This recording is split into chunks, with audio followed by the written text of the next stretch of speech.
Ya. Muy buenos días a todos. Un placer recibirlos en este cuarto encuentro, donde vamos a abordar eh, la detección temprana de situaciones de riesgo social en niños, niñas, adolescentes y jóvenes. Mi nombre es María Alejandra Cianca, soy la directora del Instituto Superior 4025 de la ciudad de Rosario, provincia de Santa Fe, Argentina. Desde ahí, junto con UPCN, que es la Unión del Personal Civil de la Nación, estamos llevando adelante este cuarto encuentro junto a organizaciones del extranjero que venimos trabajando y aunando esfuerzos como con Ginger, eh, Escuela de Pomponazzi, ambas son bajo la dirección de Dani Gallego Quinceno, que funcionan en Colombia y en Estados Unidos, estas organizaciones. La Asociación Iberoamericana de Sociología, que está en México, cuyo presidente es Ángel Batraca.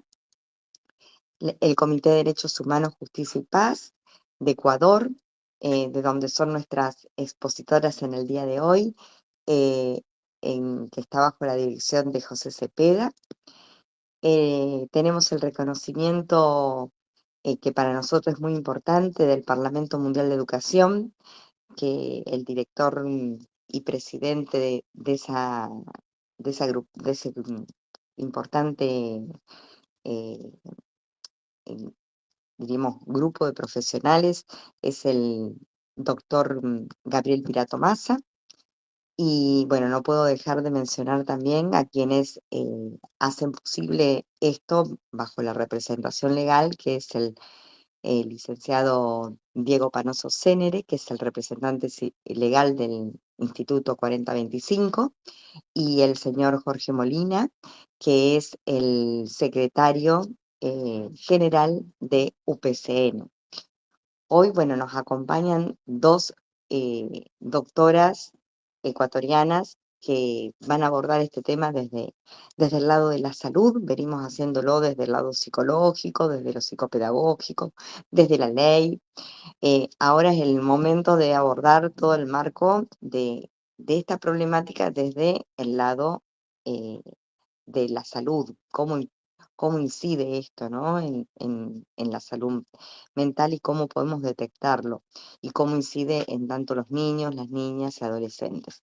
Ella es Delia Bravo Bonoso, doctora en ciencias biomédicas, también egresó acá en la ciudad de Rosario, y bueno, ella es también, tiene múltiples títulos y formaciones que realmente realzan en el encuentro de hoy. Eh, Ella, aparte, trabaja en la universidad y es licenciada en enfermería, y es enfermera como trabajo de base.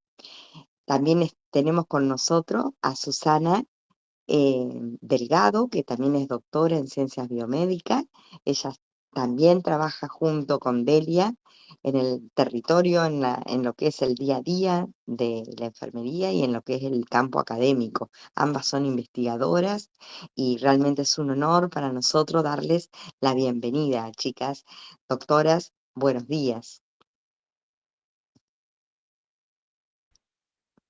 Hola, buenos días con todos. Gracias por la presentación, Ale. Muy em, contenta de estar con ustedes el día de hoy. Hemos seguido este curso desde el inicio, como siempre, ahí escuchando cada uno de los cursos que de una u otra manera sí aportan a nuestro desarrollo profesional, a la prevención, a la detección, a la contribución desde nuestras áreas como tal. Eh, la licenciada Susana va a iniciar la presentación y luego continuamos. Esta presentación como tal no queremos que sea solamente interactuar entre ella y yo, sino que si hay alguna pregunta, si hay algo que acotar a lo largo de las presentaciones, por favor, no hay problema, interrumpan. Recuerden que cada opinión, cada aporte que ustedes den a este y a cualquier ponencia como tal, realza el evento. Aparte de eso, no solamente es el aporte, sino que aprendemos todo porque estamos en diferentes lugares. Y obviamente el vínculo, el engranaje de cómo se trata, de cómo se lleva estos tipos de casos, pues son quizás de una u otra manera diferentes. Diferente como se lo lleva en Ecuador, diferente como se lo lleva en Perú, como se lo lleva en Colombia, etcétera.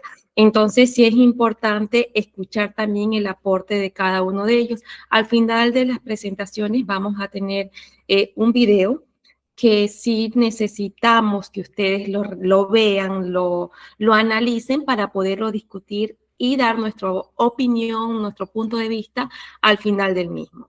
Entonces los dejo con la doctora Susana y por favor me indiquen si se está presentando cuando inicie la presentación.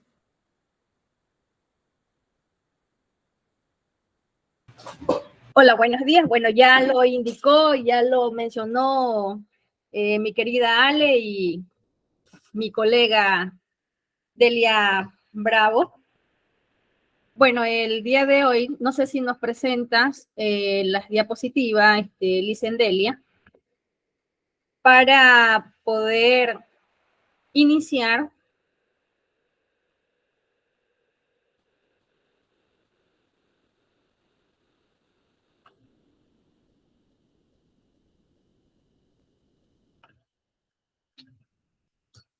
Bueno, el tema central se basa en lo que es la detención temprana de situaciones de riesgo social en niños, niñas y jóvenes, ¿no? Como ya se ha venido dialogando o hablando en los seminarios anteriores, nosotras nos vamos a enfocar más en lo que es la detención temprana, ¿no? Y bueno, en un mundo en constante cambio, donde los desafíos sociales son cada vez más complejos, hoy vamos a abordar un tema de relevancia ineludible.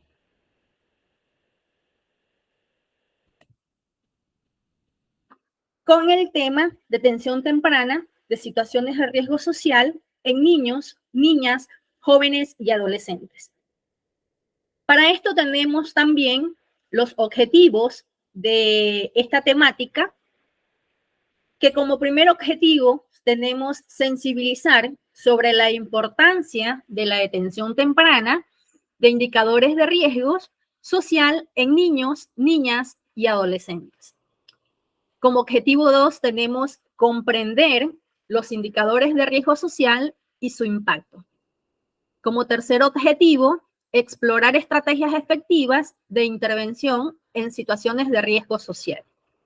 Y por último, analizar el rol y las responsabilidades del profesional en la detención temprana e intervención de indicadores de riesgo social. Como desarrollo de esta temática, los factores de riesgo social exploran los diferentes factores sociales, familiares y comunitarios que pueden influir en el desarrollo de comportamientos de riesgo, tanto en niños, niñas, jóvenes y adolescentes. Estos pueden incluir la pobreza, la violencia doméstica, el abuso de sustancias y la falta de apoyo familiar. En este caso, ustedes ahí ven unas imágenes y nosotros ahora, cuando vamos a servirnos algo, ¿no? Dejamos a nuestros hijos en la mesa y nosotros estamos con el celular, ¿no? Viendo las redes sociales, o sea, no le damos esa importancia a nuestros hijos por estar con el teléfono, viendo redes sociales, ¿no? Y entonces desde ahí vamos dándole a nuestros hijos cosas que ellos van a ir aprendiendo. ¿Pero por qué? Por la culpa de los papás, porque no le ponemos atención, ¿no? Este es un tema de vital importancia para nuestra sociedad, ya que los factores de riesgo social que afectan a niños, tanto a niños, niñas, jóvenes y adolescentes, estos factores representan desafíos significativos que debemos comprender y abordar de manera efectiva para poder garantizar el bienestar y el desarrollo saludable de nuestra juventud. Lisen, ¿puede pasar la siguiente? La siguiente. Para esto tenemos que el entorno familiar, ¿no? Estos son factores de riesgo y entre estos tenemos el entorno familiar, que es uno de los primeros factores de riesgo social que debemos de considerar. Los hogares disfuncionales, la violencia doméstica, la falta de cuidado y la atención adecuada, así como la ausencia de modelos positivos en la crianza pueden ser un impacto perjudicial en el desarrollo de los chicos o de los jóvenes, ¿no? Estos factores pueden generar inseguridad emocional, la falta de autoestima y dificultades en las relaciones interpersonales. Otro de los riesgos social importante es el entorno escolar. El acoso escolar, también conocido como bullying, puede tener consecuencias devastadoras en la vida de los chicos o en la vida de los estudiantes, ¿no? La intimidación, la exclusión y la violencia física o verbal pueden afectar gravemente la autoconfianza y el rendimiento académico de los jóvenes, provocando problemas emocionales y de adaptación social. Asimismo, otro de los riesgos tenemos también lo que es la influencia del entorno social y comunitario. Aquí también juega un papel muy importante, las zonas de alta criminalidad, la exposición a pandillas, drogas, alcohol, así como también la falta de acceso a servicios básicos como es la salud y la educación. Representan riesgos significativos para el desarrollo de los jóvenes y estos factores pueden aumentar la probabilidad de involucrarse en comportamientos delictivos, como es el consumo de sustancias nocivas y dificultades para establecer metas y aspiraciones positivas. Y por último, el último factor de riesgo que no podemos dejar pasar por alto es la influencia de los medios de comunicación y las nuevas tecnologías. La sobreexposición a contenido violento, sexual, explícito o inapropiado puede tener un impacto negativo en la percepción de los valores, la autoimagen y las actitudes que tienen los jóvenes, ¿no? Además, el ciberacoso y la adicción a las redes sociales también representan riesgos significativos para su bienestar, tanto emocional como social. Es fundamental que como sociedad y profesionales comprometidos, ¿no?, nos esforcemos por identificar, por comprender y por abordar estos factores de riesgo social. Esto implica implementar estrategias de detención temprana, intervención y prevención, ¿no? Debemos de trabajar en colaboración, involucrando tanto a los padres, educadores, a lo que son los trabajadores sociales, a los profesionales de salud y a la comunidad en general para poder propiciar un entorno seguro y protector para nuestros jóvenes. En la evaluación y detención temprana, ¿no? Aquí describen herramientas y metodologías utilizadas para poder evaluar y para poder detectar comportamientos de riesgo social en niños, niñas, jóvenes y adolescentes. Esto puede incluir cuestionarios, entrevistas, ¿no?, observaciones directas y evaluaciones psicológicas. Hoy me complace abordar este tema que es de suma importancia, ¿no?, para el bienestar y desarrollo de estos chicos, de niños, niñas, jóvenes, adolescentes, ¿no?, como es la evaluación y la y la detención temprana, ¿no? La evaluación adecuada y la detención temprana nos va a permitir identificar oportunamente las necesidades, desafíos y posibles dificultades que enfrentan, ¿no?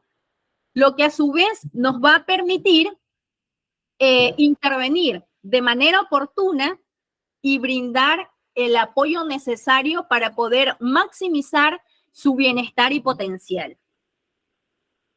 En primer lugar, es fundamental comprender la importancia de una evaluación integral en el contexto del desarrollo infantil y juvenil.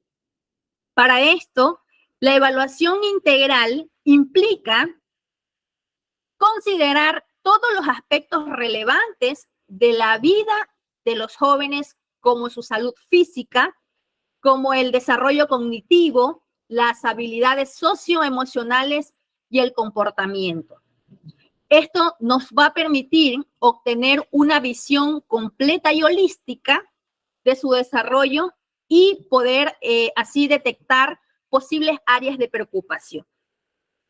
La detención temprana implica también estar atento a los signos y señales tempranos de posibles dificultades o trastornos en niños, niñas, jóvenes y adolescentes.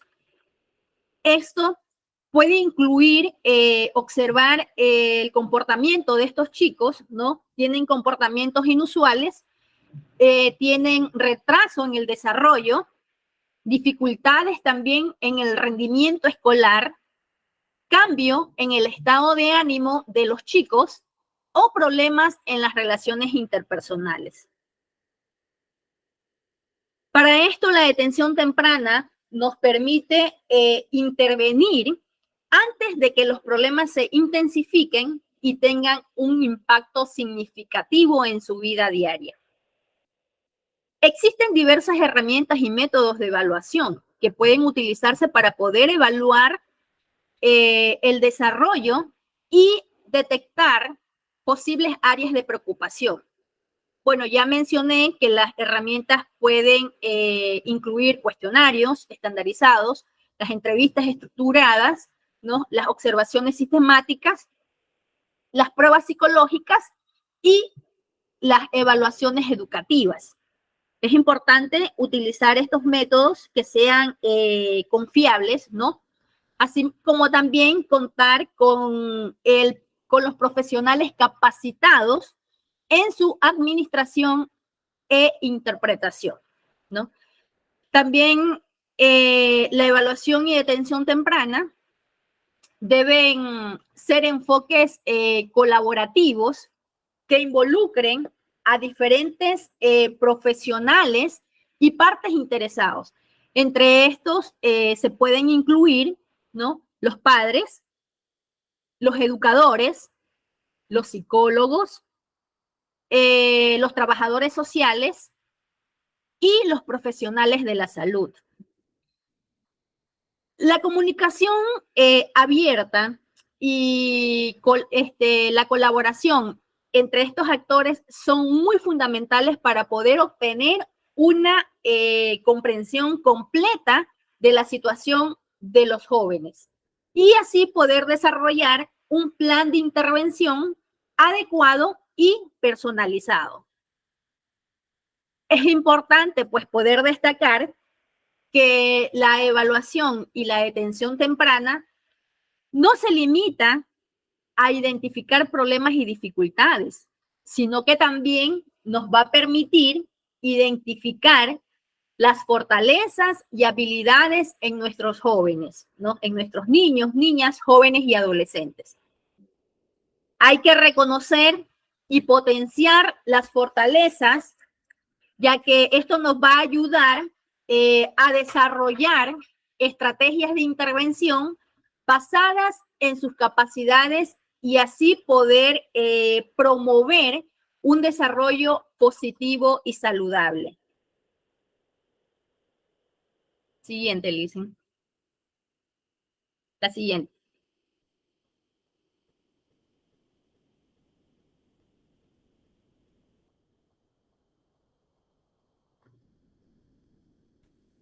Bueno, ahora yo les voy a hablar acerca de la intervención temprana.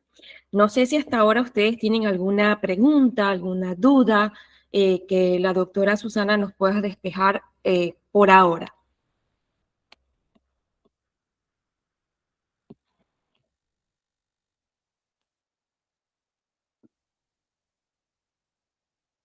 Bueno, O sí. algún aporte que quieran dar o que les haya pasado a ustedes como profesionales.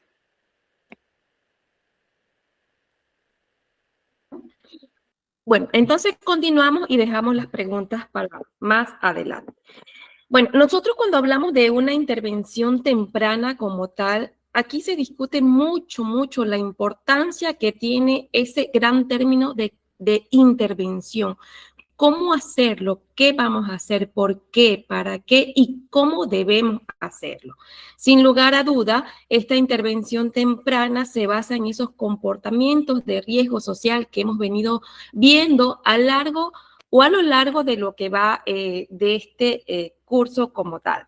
Y se puede abordar este problema explorando diferentes estrategias, como lo mencionó la doctora Susana, programas de intervención que promuevan ese bienestar emocional, ese desarrollo social que tanto falta hace al mundo y sobre todo esas habilidades de afrontamiento. Hoy por hoy vemos las redes sociales como tal de cómo está, o sea, de lo que está sucediendo en estos países que se encuentran en guerra, ver esas imágenes de niños desprotegidos, de ver niños lesionados, de ver toda esa catástrofe que ellos están viviendo, sin lugar a duda, nos deja una gran lección a lo largo de la vida y pensar cómo actuar, qué hacer, porque ellos ya se encuentran no solamente en un nivel de riesgo, sino en diferentes niveles de riesgos como tal, que ya ustedes ya los han venido viendo a lo largo del curso. Entonces, esta intervención temprana se refiere a esa prestación de servicios que cabe recalcar que a lo largo de la presentación yo hablaré mucho del engranaje. Quizás unos conocen el término engranaje y otros quizás lo ponen aún en tela de duda. Cuando nosotros hablamos de ese engranaje, hablamos de cómo se debe trabajar conjuntamente en un equipo multidisciplinario, no solamente de salud. A veces creemos que porque vamos a hacer una detección temprana, quienes tienen que actuar es directamente salud y no es así. Es un equipo multidisciplinario que intervienen en estos procesos como tal. Por eso yo voy a hacer mucho énfasis en el engranaje de este proceso. Les decía que se basa en ese prestación de servicios, apoyos especializados. ¿Con qué objetivo? Con el objetivo de prevenir y sobre todo minimizar los efectos adversos como tal y de esos desafíos que se dan a lo largo de cada problemática presentada en cada uno de nuestros niños, niñas, jóvenes y adolescentes.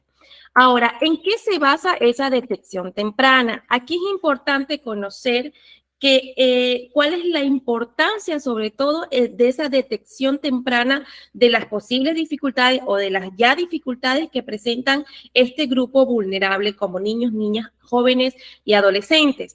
Esta nos permite, sobre todo, identificar señales y signos, que no es lo mismo las señales que los signos, porque los vamos a ver más adelante. ¿Por qué? Porque estos nos permiten como tal ver cuáles son esas dificultades que está presentando el niño, que como ya dijo la doctora, se pueden presentar dificultades de aprendizaje, retrasos del desarrollo psicomotor, problemas emocionales, problemas de comportamiento, entre otros.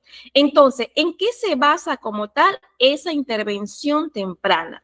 Primero, en la detección. Recuerden que estos son lineamientos a seguir generalizados, es decir, que funciona igual para Colombia, para Ecuador, para Perú, para Chile, etcétera. ¿Por qué? Porque está normado por la Organización Mundial de la Salud, donde nos dice que primero la detección. ¿En qué se basa la detección? Se basa en tener esa noción de que no es solamente esperar que haya un signo o un síntoma para empezar a actuar, sino empezar a medir desde la parte psicológica o detección temprana qué está sucediendo en este grupo vulnerable. Es importante conocer que solo 1/3 de los maltratos son detectados. A veces, bueno, en la sesión anterior, la ponente hablaba acerca del maltrato.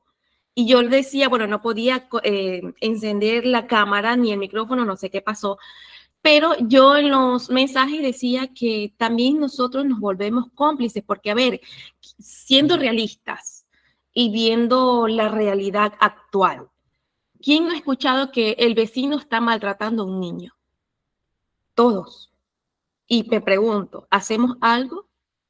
Muchas veces no. Y nos volvemos cómplices, ¿sí? Nos volvemos cómplices indirectos del maltrato, de esa violación al derecho. Nos volvemos cómplices. A veces evadimos las responsabilidades sociales. Esa también es una responsabilidad social que como ciudadanos nosotros tenemos que considerar. Ahorita hemos normalizado ver que si están 2 jóvenes peleando, sacamos el celular y grabamos. Se ha normalizado, pero no cumplimos nuestro rol como tal, donde se basa a esa detección, qué hacer, cómo hacerlo, ¿verdad? Para mejorar esto se debe, entre otras medidas, hacer campañas de sensibilización. Si hablamos de maltrato, si hablamos de abuso sexual, que ese es el boom actualmente en Latinoamérica, ¿sí? Antes de iniciar el curso yo les envié una película que salió precisamente de Ecuador, ¿sí? De una historia real de Ecuador. Entonces, no solamente se habla de maltrato físico, se habla de maltrato psicológico, ¿sí? Se habla también de la hipersexualidad, donde nosotros instamos a nuestros hijos a ver esa hipersexualidad a temprana edad. ¿Desde qué punto? Desde que les hacemos que ellos bailen un reggaetón que es para adultos, desde el momento que nosotros les hacemos poner una minifalda y que posen para una foto, que salgan guapas, que se vean sexy, etcétera, etcétera. Entonces, desde ese momento también nosotros incurrimos en esa violación de derechos, ¿verdad? De la misma manera, les decía que para mejorar esto se debe crear medidas o campañas de sensibilización hacia toda la población, no solamente hacia ese grupo vulnerable, sino toda la población, porque todos cumplimos un rol diferente en cada uno de este proceso. En el caso del profesorado es importante tener en cuenta que este debe adquirir una formación por lo menos básica que le ayudará a detectar muchos casos de maltrato. En este caso, estos cursos como tal son aquellos que nos sirven para desarrollarnos más como profesionales y saber cómo actuar en casos de, ¿verdad?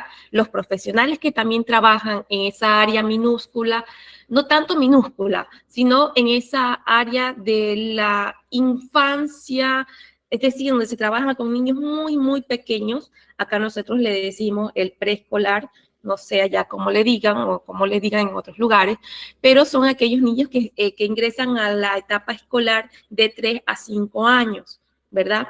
Aquellos niños que aún no saben expresarse completamente, aquellos niños que todavía normalizan el maltrato, creen que está bien que papá o mamá golpee, que está bien que mamá o papá los manden a trabajar, entre otros aspectos que ya conocemos, ¿no? Desde este punto de vista, en general, el riesgo de maltrato puede ser explicado haciendo referencia no solamente lo que yo les decía, al contexto sociocultural.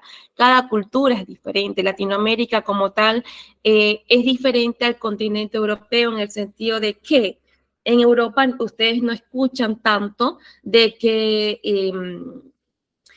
los padres corrigen a los hijos con un rigor, con mayor rigor que como lo hacemos en Latinoamérica.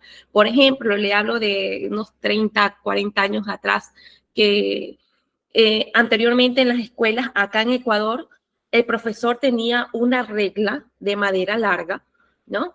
Y si tú no sabías, te decía la mano y te daba un reglazo en la mano para que tú aprendas. O si no, te alzaban la falda y te daban un reglazo en las pompas. Y eso era educación hace 30 años atrás. Les hablo de cuando yo estudiaba, ¿no? Cuando era muy niña.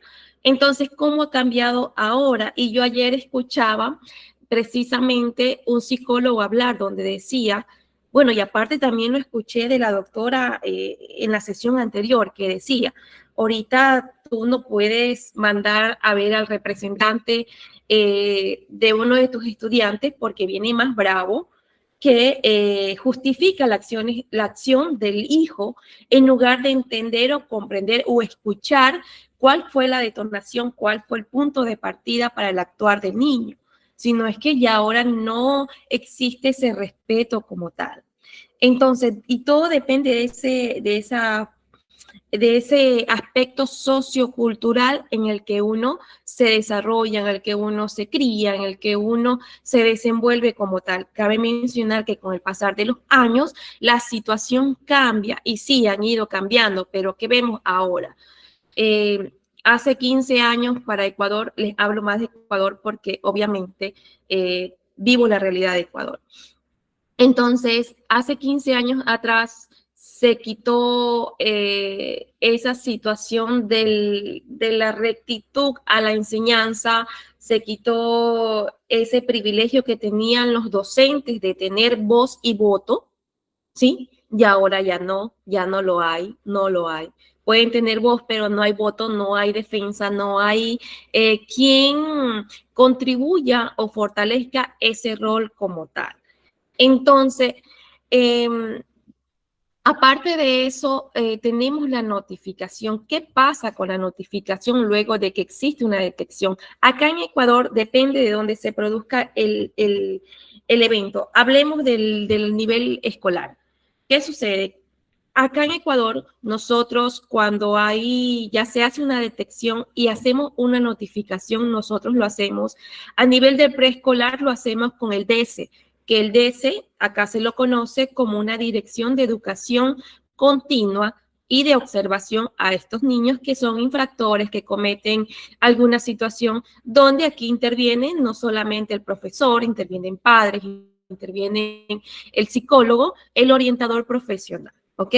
Aquí es importante conocer que en esta notificación, esta se basa específicamente en esa transmisión de la información a los servicios de protección de menores. Si es que este se detecta en una área de salud, pues obviamente este se deriva a trabajo social y trabajo social lo deriva a DINAPEN. Acá DINAPEN es una área o una arista de la Policía Nacional que se basa específicamente a investigaciones de maltrato infantil, adolescente y juvenil. ¿Ok?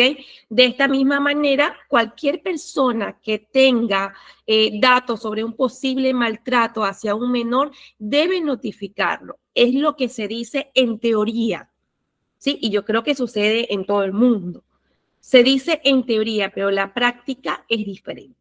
Hemos normalizado el maltrato, hemos normalizado el trabajo infantil, hemos normalizado muchas veces el abuso sexual, la hipersexualidad, lo que yo les decía en antes, lo hemos normalizado de tal manera que ver una nena bailando en reggaetón de forma bruta es normal, ¿sí?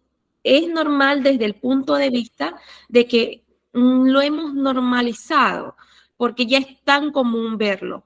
Y todos por un like, y todos por tener seguidores, y todo por aumentar ese ego de tener seguidores, pero no nos damos cuenta verdaderamente el daño que nosotros estamos causando a este grupo vulnerable.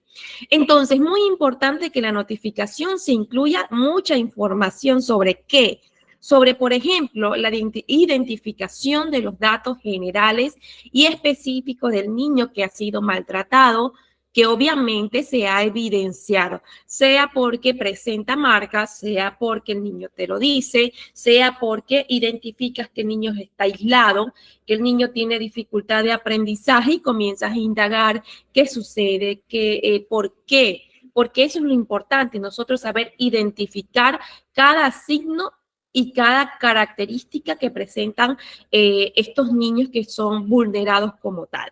Entonces, identificar el supuesto agresor en el caso de que exista y de que se lo haya identificado como tal, ¿sí?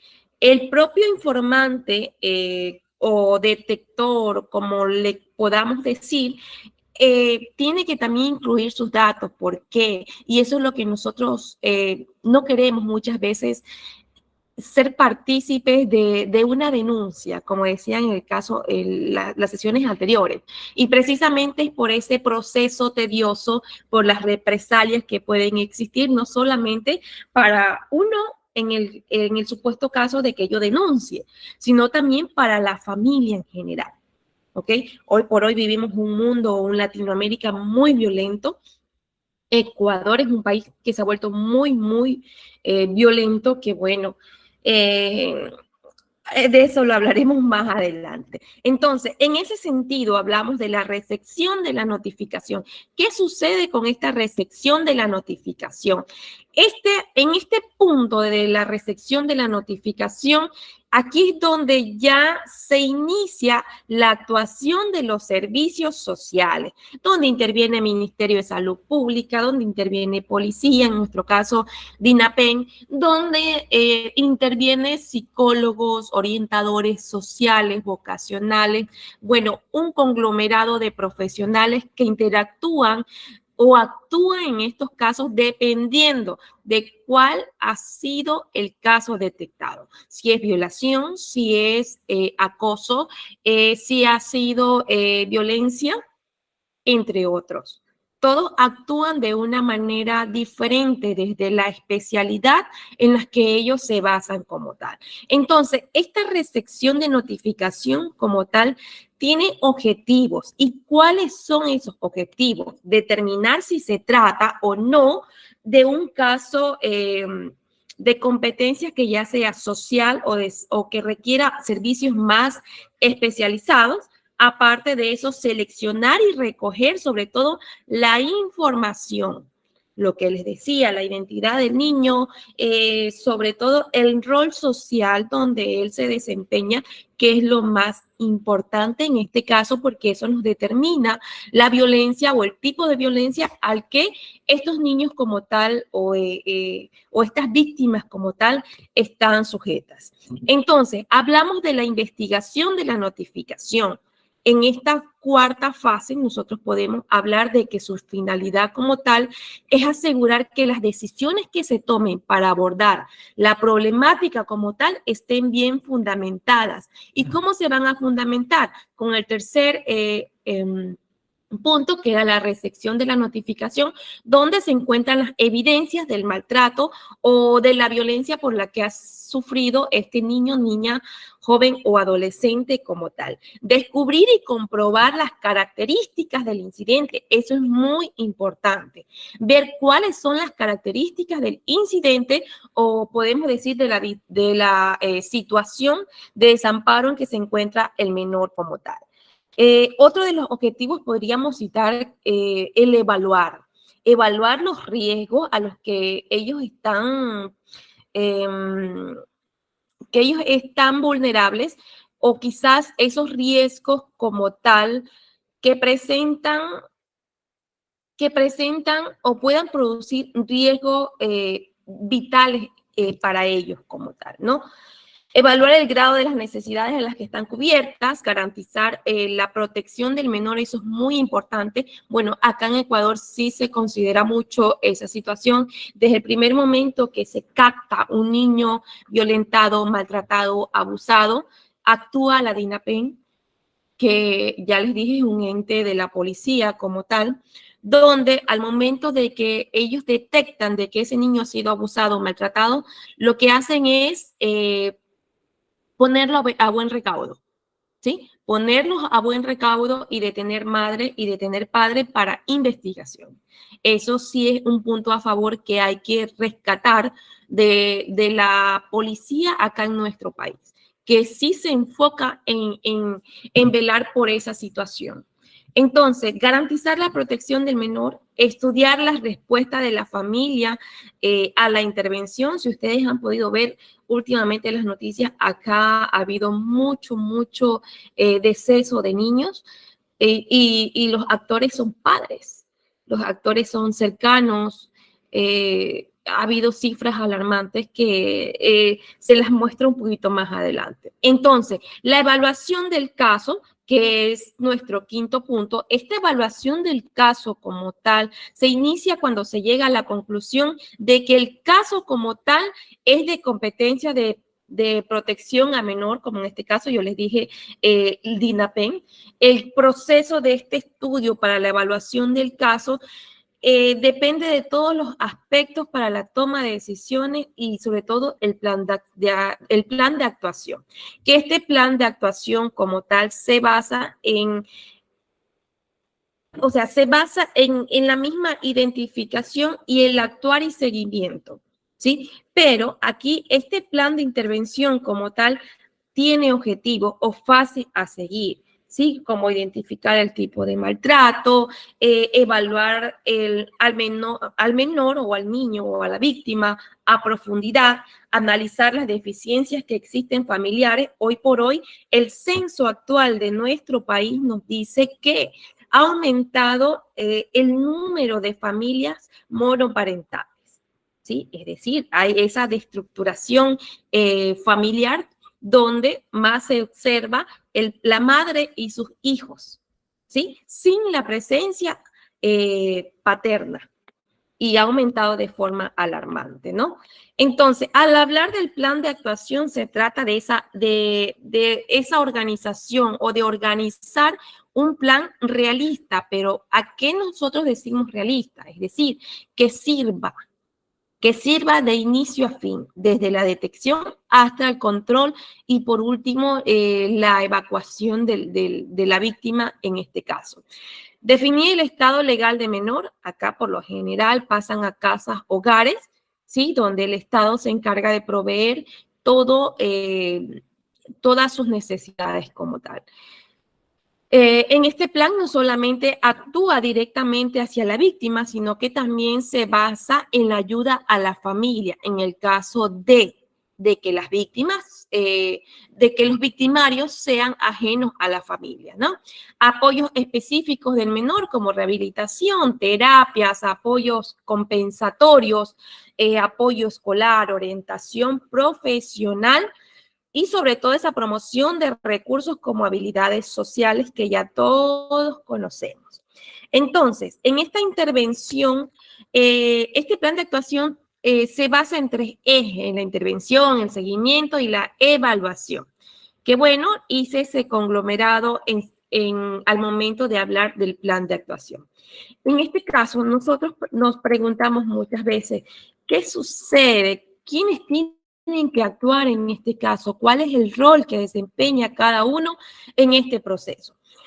En este caso, esto implica la participación de diferentes profesionales. Por eso les decía al inicio de que hablo mucho de ese engranaje, porque la unión de todo este conglomerado profesional hace que estos casos tomen mayor fuerza y sobre todo den resultados positivos cuando el caso lo amerita.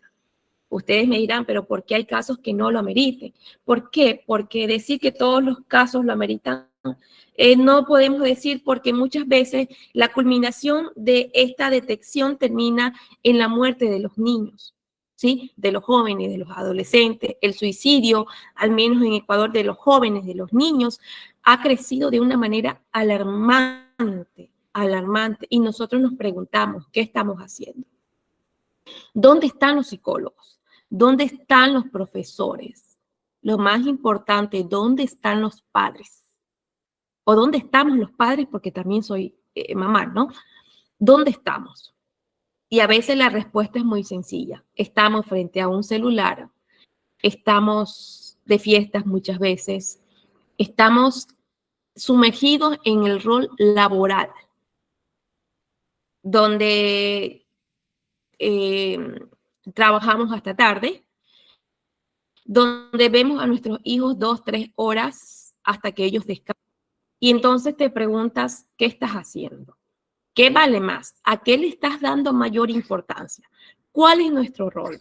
Cada uno de nosotros como actores tiene un rol diferente, ¿sí? Tiene un rol diferente. Entonces, hablemos del psicólogo. En estos casos de detección, en estos casos de abuso, en estos casos de violencia, sea cual sea la problemática en estos niños, niñas, jóvenes y adolescentes. ¿Cuál es la función que tiene el psicólogo como tal? Su principal función es estudiar y comprender ese comportamiento humano, cómo se está comportando el niño, si está agresivo, si está distraído, si tiene un comportamiento aislado, entre otros, ¿sí? Los psicólogos aplican diferentes tipos de conocimientos que nos permiten evaluar, diagnosticar, tratar, prevenir trastornos mentales y emocionales y sobre todo brindar ese apoyo psicológico a las personas en diferentes situaciones. Es importante conocer cuál es el rol de cada uno de ellos, porque a ver, si nuestro niño está sufriendo un maltrato psicológico, yo no lo voy a derivar hacia la profesora, ¿sí? Yo no lo puedo derivar hacia la profesora o la maestra. Yo lo voy a derivar hacia un organismo que valore, evalúe y trate como tal su problema psicológico. Entonces, nos corresponde un psicólogo, ¿verdad? Mientras que cuando nosotros hablamos de la derivación a los logopedas, que es un término que, bueno, es muy poco común, o sea, es muy poco utilizado, por así decirlo. Más lo conocemos como esos profesionales que se basan en la terapia del lenguaje y la comunicación.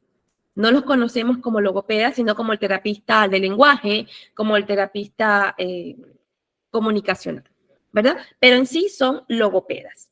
Estos profesionales como tal abarcan toda esa función que también lo hace el psicólogo, de evaluar y diagnosticar y sobre todo tratar, pero miren la diferencia, este trata esos trastornos del habla, el trastorno del lenguaje, de la comunicación y muchas veces los trastornos de deglución. Ustedes saben cuándo los niños desarrollan el trastorno de deglución. No es una patología muchas veces, ¿sí? Estos niños desarrollan este trastorno de deglución, es decir, esa dificultad para tragar, cuando sufren de maltrato físico y cuando los padres o el violentador dice, cállate, no llores. Es muy común, ¿verdad? Que le decimos a los niños, cállate, no llores, no te quiero escuchar. Y el niño comienza a tragarse el llanto. Y se les hace como un nudo en la garganta y los niños no pueden tragar. ¿Sí? Licendelia, Alejandra levantó la mano. Ale, dime. Bueno, la verdad que escucharlas es realmente un placer y para los que somos educadores, estamos en el plano de las escuelas, todo lo que han expresado es algo que lo vemos en lo cotidiano, tanto en el nivel inicial como en el nivel primario, el secundario, y son reiterativas como fotos que se van pasando y yo escuchaba y veía pasar una foto, dos fotos, rostros de niños que uno dice, cuántas cosas a veces se nos pasan desapercibido por no tener esa mirada atenta. Y cuando vos hablabas de los especialistas, acá en la Argentina serían los psicopedagogos, esos que detectan las fallas del lenguaje o trabajan con las fallas del lenguaje, la falla atencional, la dificultad en las relaciones. Realmente, bueno, creo que es un trabajo, como ustedes bien dijo Susi al principio, la doctora Susana, holístico, que no tiene que ver solamente con una de las áreas de intervención, sino que es un trabajo de equipo. Y a veces estas cuestiones de distracción, que también muchas veces pasa por el lado del docente. No solo los padres a veces están distraídos con el celular y demás, sino también los docentes a veces están tan sobrecargados de tareas que esos detalles en un curso de 40, en un curso de 35 estudiantes, niños pequeños, a veces el niño que menos habla o el que es más tranquilo, pasa desapercibido. ¿Y qué hay detrás de ese niño que está tan en silencio, donde ese silencio también está hablando? Y a veces el revoltoso es a donde uno pone más la mirada. Pero creo que esta charla abre un poco el abanico para poder charlar, para poder discutir y poner en plano de análisis estos comportamientos diversos que tienen los niños al momento de relacionarse con el adulto y con los pares. Yo por ahí vi que Romina Cavalletto levantó la mano.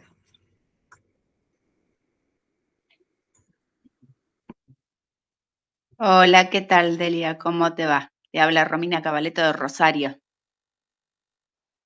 Hola, Romina. Justo quería hacer también un hincapié a lo que vos decías del llanto de los niños, como que se tragan el llanto.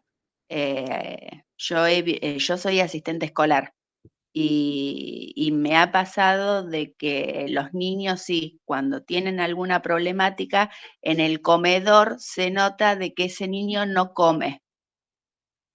Y por ejemplo, lo que hablaba justamente Alejandra, tengo un nene en 7º grado, terminándome para empezar a una secundaria. Y lo que el nene nos cuenta realmente, que como padre estamos preocupados porque realmente me empieza una secundaria con un nivel sumamente bajo, es porque las docentes están con el celular. Entonces no le dan clase o los dejan que charlen o que jueguen a las cartas, porque están con las redes sociales, o mandando mensajitos, mirando el YouTube, o si no le ponen música, en cambio de darle clase a unos chicos donde empiezan una etapa nueva de su vida, donde tienen que tener un conocimiento y una base fuerte, digo yo, para entrar a un nuevo nivel, están con el celular. Entonces a veces no solamente somos los padres, a veces que estamos con los celulares o no le prestamos mucha atención a los chicos, sino que los docentes también, porque yo llevo a mi hijo a la escuela para que me lo eduquen, para que ingrese a un nivel nuevo con un conocimiento y una base consistente, en el cual el nene nos dice que la señora está con el celular, o les pone música, o se ponen a jugar a las cartas, cuando tendría que estar dándole una fuerte base para comenzar una secundaria, en el cual esa fuerte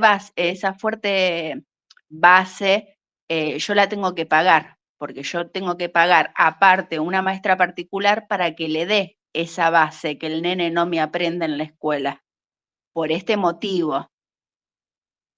Entonces, digamos, me parece como que toda la sociedad está revolucionada.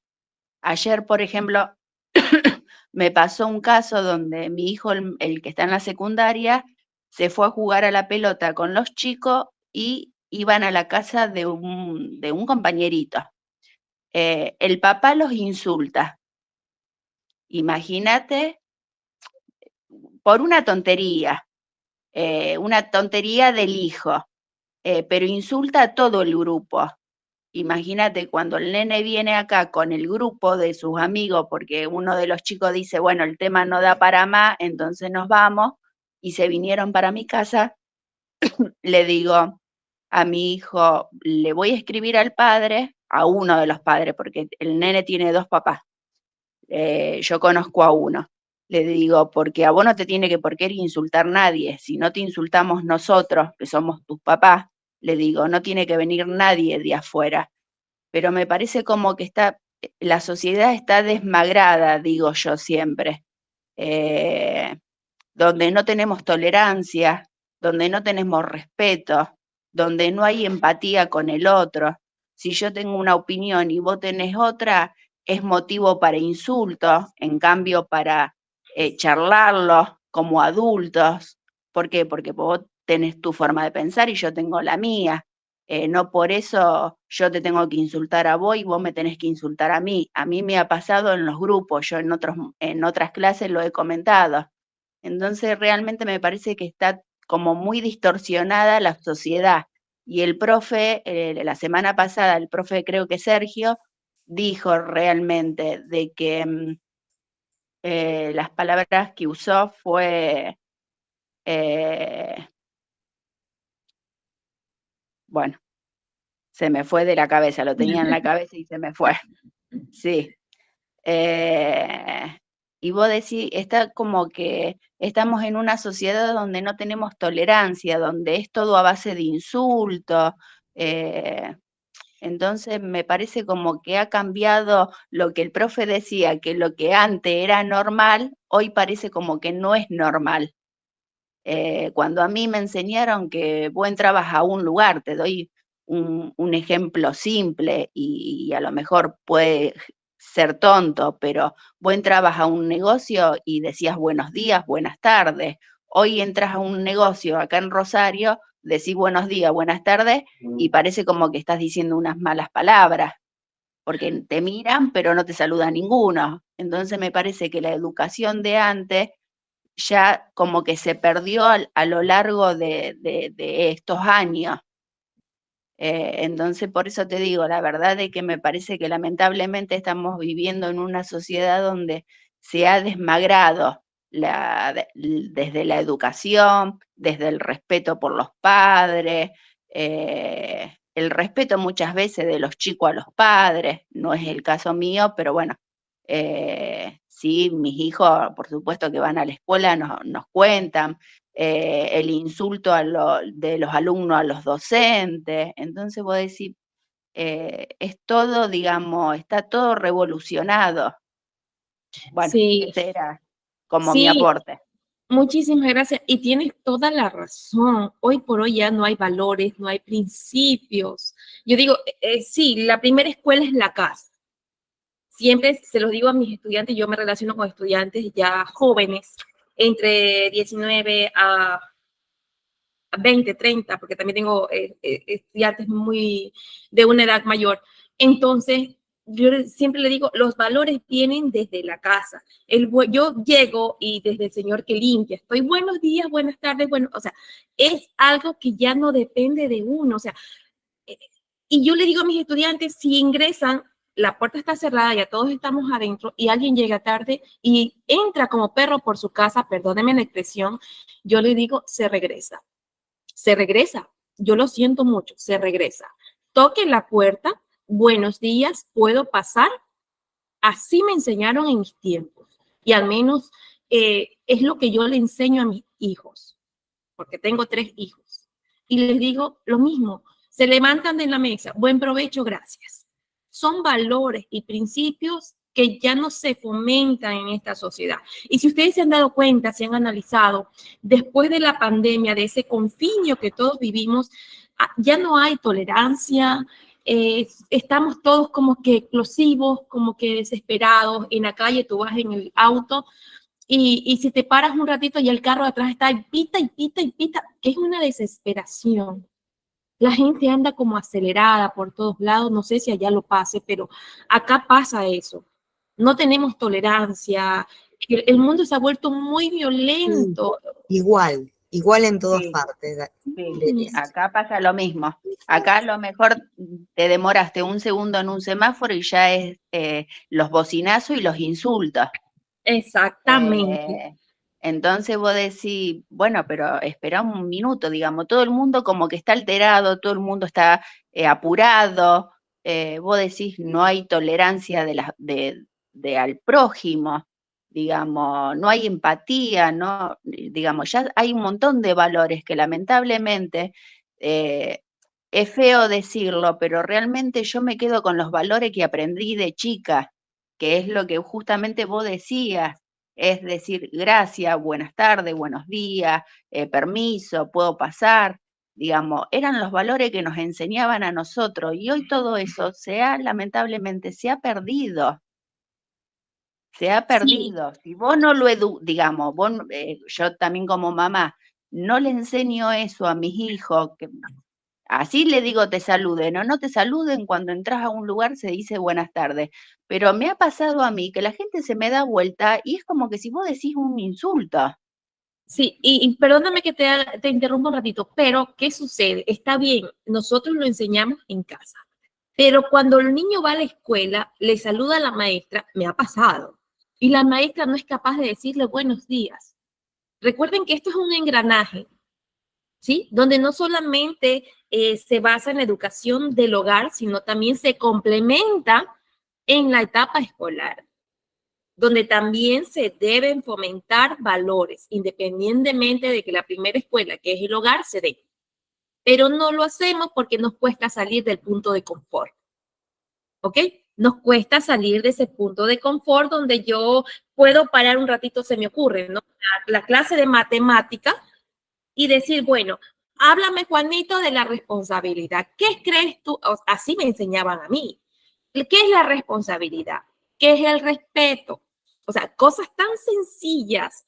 Nos cuesta detenernos un momento y hablar con nuestros niños dentro del aula escolar, ¿sí? También quienes somos docentes tenemos que fomentar los valores, independientemente de que no esté en la currícula, independientemente de que no esté en esa planificación de clase, pero tenemos que hacerlo si nosotros queremos recuperar por lo menos un poquito lo vil que está la sociedad.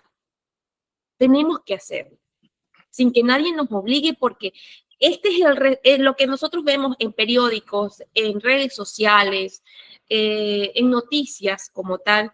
Estos son los resultados, la desvalorización social que existe, la delincuencia, los niños sumergidos en drogas, el trabajo infantil, entre otros. Tenemos culpa, sí, todos somos culpables. Aquí no hay un actor, no hay un solo actor, sino todos somos actores, unos directos y otros indirectos. Quizás muchos estén en contra de lo que yo estoy diciendo, ¿sí? Pero si nosotros lo vemos desde esa perspectiva comunitaria, porque nuestro rol también es comunitario, ¿sí? No es solamente familiar, es social, es comunitario. Entonces, creo que alguien alzó la mano o fue un mensaje que no puedo revisar la...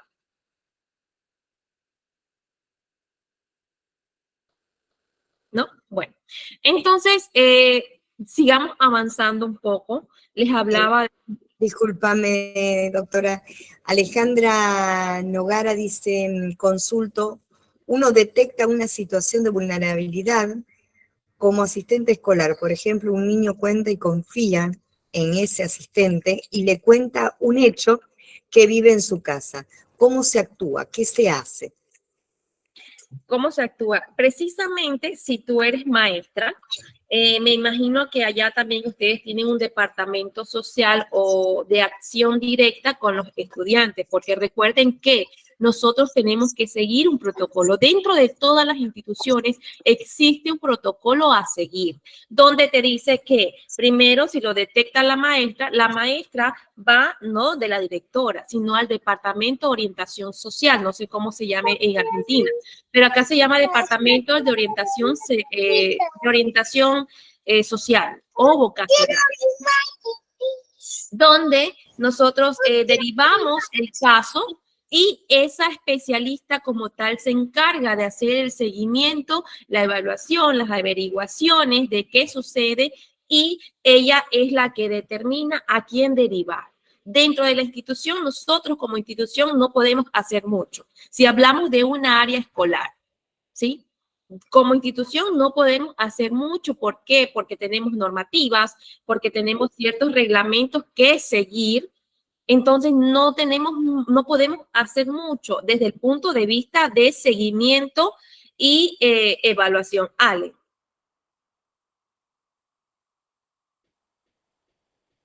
Muteo, entonces no puedo hablar.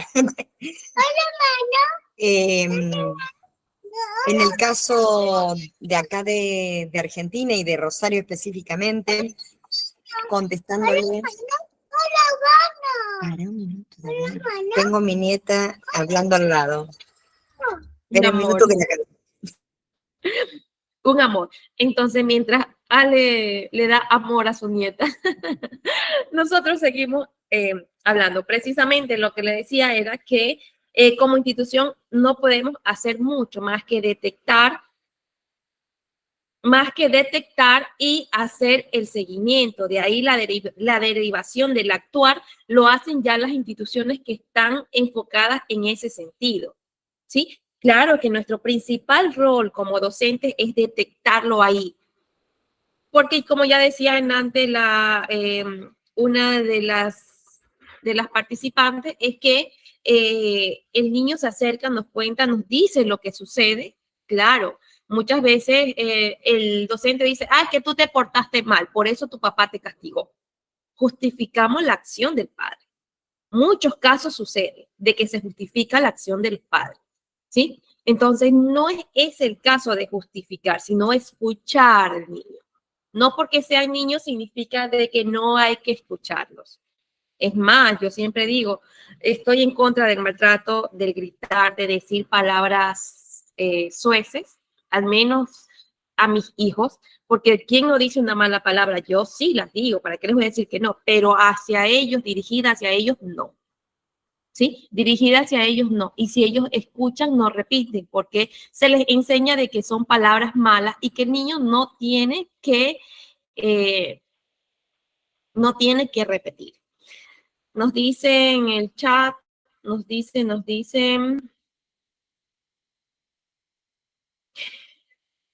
el niño y adolescente habla en la escuela, cuenta las situaciones. Sí, es verdad, las cuenta, pero muchas veces nosotros solamente escuchamos, pero no le prestamos la debida atención, ¿sí? Porque hay otras actividades que hacer, porque creemos que no es importante, porque creemos que nosotros no podemos hacer nada, ¿sí? Porque he escuchado muchas maestras el que dicen, yo no puedo hacer nada. Y no, al contrario, nosotros podemos hacer mucho desde la institución, ¿sí? Quizás suena un poco contradictorio cuando digo al principio de que no podemos hacer mucho y ahora digo que podemos hacer mucho, en el sentido de que la detección y derivación, hasta ahí nosotros hemos arrancado con un 70% de la intervención, ¿sí? Con un 70% porque ya el restante se encargan las instituciones adecuadas. Entonces, en lo que nosotros hablábamos de los logopedas, es importante tener muy en cuenta de que se basa más en esa evaluación, pero ¿qué evalúa como tal? ¿Sí? ¿Qué es lo que va a evaluar? Se basa en esa identificación y diagnóstico de trastornos del habla, del lenguaje y de la comunicación. Y como ya les decía antes, pues obviamente en ese trastorno de exclusión que como tal nos da un índice de que el niño, si es que no tiene un problema de base, hablo patológico, quizás está siendo abusado sexualmente, psicológicamente, porque le prohíben el derecho al habla, ¿sí? Porque muchas veces como padres le decimos cállate, ¿sí? Es muy común, he escuchado muchísimo ese término en el hijo, que no los dejamos que ellos se expresen. Y con el cállate, el niño ya no dice nada, ¿sí? Y muchas veces eso nosotros no lo identificamos, pero sí aquellos que son especialistas como tal. ¿Por ahí alguien alzó la mano? Bueno, ahí ya, ahora tengo posibilidad de hablar. No, lo que yo antes quería decirle, que acá en Rosario, bueno, hay todo un protocolo en toda la provincia de Santa Fe, donde cuando un docente o asistente escolar o personal de la escuela detecta una situación de riesgo social, de abandono, de violencia, de abuso o cualquier tipo de manifestación donde el niño se encuentra en un estado de vulneración, el protocolo es, si en el caso de ser docente o asistente escolar, es dar aviso a la autoridad, sería la directora, y es la directora quien asume la responsabilidad del protocolo, de iniciar el protocolo. Se trabaja con el socioeducativo, que vos habías nombrado, que también hay allá otro nivel. Se hace la denuncia correspondiente. Eso implica un involucrarse, porque a veces es más fácil, como uno diría, hacer la vista gorda, mirar para el costado y no involucrarse, no intervenir, no hacer. ¿Qué pasa con esto? Cuando no hacemos, agudizamos el nivel de riesgo que ese niño en la casa o que un tercero, a veces no es en la casa, son los abuelos o las personas o los primos mayores los que están atentando con esa criatura, los que están poniendo en riesgo su salud física, psíquica y emocional. Porque en eso radica también, a veces no es solo lo físico, también es lo psicológico, y cómo esa criatura, cuando vaya creciendo, se va a insertar en el mundo de lo social. Entonces, para cerrar la intervención, se da aviso a la supervisora, que es la autoridad dentro del Ministerio de Educación que tiene que tener diríamos, las bases como para, o sea, todos los informes, toda la parte, diríamos, burocrática que hace a las escuelas, pero que cuando pasa algo, debe activarse lo más rápido posible esa burocracia para que llegue a lo que es la justicia propiamente dicha. Y bueno, acá en Rosario, bueno, se interviene de esa manera, haciendo ese uso de ese protocolo. Por acá no sé si hay gente que trabaja en justicia, pero cuando llega un caso a fiscalía, rápidamente se interviene para poner al agresor detenido o lo que sea, si fuese, por ejemplo, golpes, abusos, maltrato de cualquier tipo. Vi por ahí Rosana, que... sí, Rosana Febre alzó la mano, Ale. Hola, buenos días. Bueno, yo quería contar, después de haberlas escuchado todo esto, cómo fui atando cabos en un trabajo en conjunto con mi niña. Milagros tiene 13 años y bueno, a través de ella, charlando con ella, fuimos detectando una serie de abusos en compañeritas de ella que sufrían abuso en su casa, en lo cual lo llevamos a niñez y bueno, fue intervenido. De la importancia de charlar también, porque si bien yo no estoy en el colegio con mi hija, charlamos mucho, y también el tema de la contención, porque ella, si bien con miedo a contar, contó a medias de lo que estaba pasando. Bueno, después fuimos charlando entre una cosa y otra, la fui llevando, más que ella sabe, yo trato de hablar con ella de todo tipo de situaciones que le pueden pasar en la vida en general. Y bueno, ella charló con la nena, estuvimos haciendo todo un trabajo en conjunto donde intervino niñez. Y bueno, fue un trabajo muy, muy, muy amplio porque se separó no sé qué se separó, se sacó del lugar de violencia y bueno, los chicos están en resguardo. Pero es la importancia del prestar atención también, que es lo que venía escuchando. Eso solamente, aportar un poquito y agradecer por esta charla que nos dan, que nos hace muy bien, y a mí fundamentalmente valorar el trabajo que uno hace día a día. Gracias. Gracias, Rosana. Precisamente es bueno escuchar las opiniones de ustedes porque es ahí donde nos damos cuenta de que cada uno cumple un rol de intervención y detección en estos casos, con escuchar, con observar, ¿sí? Con analizar el comportamiento de este grupo como tal. Muchas veces en la escucha activa a un niño, a un joven, a un adolescente, de una u otra manera, así ellos no te quieran decir la realidad, pero con una palabra tú vas uniendo cabos y vas diciendo, este niño, este joven, tiene problemas. O tú lo ves con la mirada perdida, en otro mundo, como decimos nosotros, hay que preguntarle, ¿qué pasa? A veces decimos, no, es que no quiere atender. O decimos, no, es que está distraído porque hasta con las moscas se distrae. Y no es ese el caso. Hay que ver que siempre hay algo de fondo. Siempre, siempre hay algo de fondo. O está abusado psicológicamente, o tiene problemas en el hogar, o sufre de maltrato, o no sé, cualquier otra situación. Pero siempre tenemos que estar atentos, ¿sí? Más aún si somos educadores. Entonces, en ese mismo sentido, hablamos del oficio terapeuta. A veces decimos de que Los fisioterapeutas como tal dan solamente terapia física, pero no es así. Aparte de esa terapia que ellos brindan, estos fisioterapeutas se encargan también de rehabilitar el desarrollo social, psicológico y psicomotriz de nuestros niños. ¿Por qué? Porque los niños cuando son maltratados andan con, ustedes han visto la típica postura de ellos, con sus manitos así, ¿verdad? Se las llevan hacia el cuerpo y andan como temerosos. Alguien les habla y ellos enseguida toman una acción como que se distraen, como que se asustan, ¿verdad?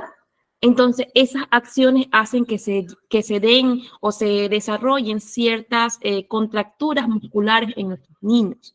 Por eso decimos fisioterapeutas, ¿para qué? Porque no vemos que cada acción tiene una condición en nuestros niños. Vemos esa postura donde los músculos se ponen muy tensos, ¿verdad? Donde muchas veces los niños tiemblan para caminar, tiemblan para hablar, tú le alzas la voz y ya ellos comienzan a llorar.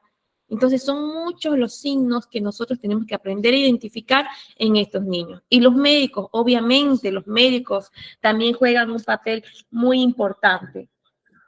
Los niños también juegan un papel muy importante. ¿Por qué los médicos? Porque recuerden que ellos realizan una anamnesis, es decir, una historia clínica general del niño. Los padres, ¿qué hacen los padres? ¿Qué hacen las madres? Le revisan el cuerpito al niño, al joven, al adolescente, identifican si hay rasgos o signos de maltrato, entre otras situaciones. ¿Es verdad? Bueno, acá en Ecuador, cuando se trata de una consulta a los adolescentes como tal, el médico atiende al adolescente y le dice a la mamá, espéreme un momento, ¿sí? Acá, por lo general, se hace esa situación. ¿Por qué? ¿O con qué fin? Con la finalidad de que, de identificar, de hablar, de hacerle ciertas preguntas psicológicas también al joven, identificar si hay algún tipo de riesgo en relación a familia, en relación a comunidad, en relación a la escuela. Entonces, los médicos juegan un papel muy, muy importante en este caso. Entonces, como les decía, yo hablo mucho de ese engranaje para que no se nos olvide de que debemos trabajar en conjunto, de que debemos unir fuerzas para ver niños felices, para verlos sonrientes, para verlos activos ante la sociedad positivamente, ¿sí? Positivamente. Quienes trabajan en conjunto para evaluar las necesidades específicas de cada niña, niño, joven y adolescente y desarrollar un plan de intervención individualizado que permita a su vez una posición adecuada en estos niños ante la sociedad. Entonces, aquí nosotros hablamos de esas habilidades motoras, hablamos de habilidades sociales y emocionales, también hablamos nosotros de un desarrollo del lenguaje. Estos programas como tal tienen que siempre incluir terapias especializadas, actividades educativas adaptadas a cada necesidad, apoyo emocional y sobre todo orientación para los padres y cuidadores, ¿sí? Porque no siempre el niño está al cuidado del padre, a veces está al cuidado del tío, de la tía, de la hermana mayor, entre otros, ¿no? Entonces, en este sentido, esta intervención temprana se basa en un enfoque, como lo decía la doctora Susana, multidisciplinario y colaborativo que no solamente implica la participación de un profesional, sino de diferentes, como ya lo dije antes, ¿no? Entonces, estos programas de intervención temprana como tal pueden abordar una amplia gama de áreas de desarrollo, el desarrollo cognitivo, habilidades motoras, sociales, del lenguaje, entre otros. En este mismo sentido, hablamos de los indicadores de riesgo. Esta imagen de aquí es la realidad de lo que vive Ecuador, ¿sí? Según el censo que se hizo después de casi 15 años. Que por cierto a nosotros los ecuatorianos no nos convencen los resultados del censo, pero sin embargo son canales oficiales, ¿no? Donde nos dice que entre los riesgos sociales más latentes tenemos el 55.4% trato negligente y descuido. ¿sí? En nuestros niños. Trato negligente y descuido. ¿Por qué se da precisamente la cifra de madres o padres? Son adolescentes, en una forma exorbitante, así. Acá vemos ya casi común ver niñas de 12, 13 años embarazadas, llegando a tener su primer hijo. Imagínense, un niño atendiendo a otro. ¿Cuál va a ser el trato que va a recibir ese recién nacido? Pues obviamente descuido, porque si ellos como adolescentes no se saben cuidar, imagínense cómo van a cuidar un bebé. Y esa es la cifra. Perdón, acá en Argentina está pasando lo mismo. Muchos casos de embarazo adolescente y bueno, ahí chocamos contra la falta de prevención. ¿Dónde están estas cuestiones, estos canales de prevención, tanto de la familia como de las instituciones? El centro de salud, la escuela, el club, los espacios de iglesias, todos esos espacios que deberían trabajar en red para hacer esa prevención temprana. Sí, Ale, es precisamente lo que hemos venido mencionando, el engranaje de la actuación multidisciplinaria. Si bien es cierto, yo llego a una conclusión, ¿no? Desde mi perspectiva como docente, como mujer, como una ciudadana común, de que ¿por qué han aumentado tanto los casos de embarazo adolescente? La libertad, bueno, no libertad, hablemos de libertinaje, porque libertad es una cosa y libertinaje es otra, ¿no? La adolescencia toma la libertad como un libertinaje, donde quieren experimentar una relación sexual, donde lo hacen no porque tienen la intención, sino que simplemente quieren probar. Les digo porque nosotros desde la universidad trabajamos con un proyecto de vinculación con la sociedad y trabajamos directamente en las instituciones, ¿no? Entonces, hay mamás, niñas que ya son mamás, y una de las preguntas de la encuesta dice, ¿por qué iniciaste tu primera relación sexual? Y la respuesta de ellos, porque querían saber qué se sentía, querían probar, porque el novio le dijo que tuvieran relaciones sexuales y cosas así, ¿no? Preguntas que, o sea, respuestas que tú te quedas como que, ¿dónde está la mamá? ¿Dónde está el papá? ¿Por qué no se hablan abiertamente estos temas? Estos temas ya no son tabú. En los años 80, 70 quizás eran tabú, pero ya en la sociedad tan deliberada, desde las redes sociales donde vemos mujeres mostrando sus órganos, o sea, ya no es un tabú, ya no es un tabú. ¿Por qué no hablar desde la institucionalidad, sea esta básica, mediana, superior, hablar de la sexualidad? ¿Por qué no hablar? Y eso no es incitar, no, porque hablar correctamente sobre prevención no es incitar al adolescente a tener una relación sexual, desde mi punto de vista. Son temas que deben ser abarcados directamente por profesionales que sepan cómo llegar al adolescente. Entonces, en ese mismo caso, se habla de maltrato físico en un 24.9%. Les soy sincera, una cifra que a mí no me convence. No me convence, porque el maltrato físico, al menos en Ecuador, hacia los niños, niñas, jóvenes y adolescentes, está a vista y paciencia de todo el mundo. Claro está que, como digo, nos volvemos nosotros también parte del violentador, porque no denunciamos, porque no comunicamos, porque no rescatamos a ese niño del infierno en el que viven. El otro es el maltrato psicológico, un 14.9%, un 19.4%, donde este maltrato psicológico no solamente se da desde el hogar, sino también en la escuela con el bullying, que ha aumentado definitivamente un montón, ¿no? Aparte de eso, el ciberbullying, el simple hecho de ver un video, las niñas que están en proceso de desarrollo, donde ven mujeres esculturales y ellas se sienten feas, ya también es un maltrato psicológico, ¿sí? Psicológico porque muchas niñas se encierran en que son feas, en el que no son bonitas, y muchas llegan a suicidarse por esa misma situación. Y a veces creemos que las redes sociales sí. Yo creo que ahora las redes sociales influyen más hacia lo negativo que hacia lo positivo, ¿no? Entonces tenemos también el maltrato institucional. A mí me pasó un caso al inicio del año con mi hijo de 5 años, con la maestra. La maestra es muy seria, o sea, no seria, sino muy enojona, por así decirlo, ¿ya? Ella no trata mucho con los padres de familia, con los niños los trata un poco déspota, y resulta que un día yo voy, les cuento un poquito, ¿no? Y un día voy, bueno, va mi esposo a ver el niño, y los niños haciendo fila para salir. Niños de 5 años no lo dejan salir, obviamente, hasta que no llegue el representante, por la inseguridad que se vive acá. Entonces, el niño estaba haciendo fila, y viene la profesora y me le da un jalón. El papá se da cuenta. Y obviamente yo sí lo denuncié en la misma escuela, me acerqué, hablé con la directora porque yo no puedo permitir violencia hacia mi hijo. Si yo como madre no le doy violencia a mi hijo, ¿por qué me le van a dar violencia en la escuela? ¿Por qué? Entonces yo sí lo denuncié, independientemente de la acción que se tome en la institución. Y yo les dije, la próxima vez ya no me salto, le digo, ya no sigo un órgano regular, sino es que me salto ese órgano regular. Es decir, me voy directamente hacia, hacia los distritos de educación. Entonces, el maltrato institucional ha aumentado.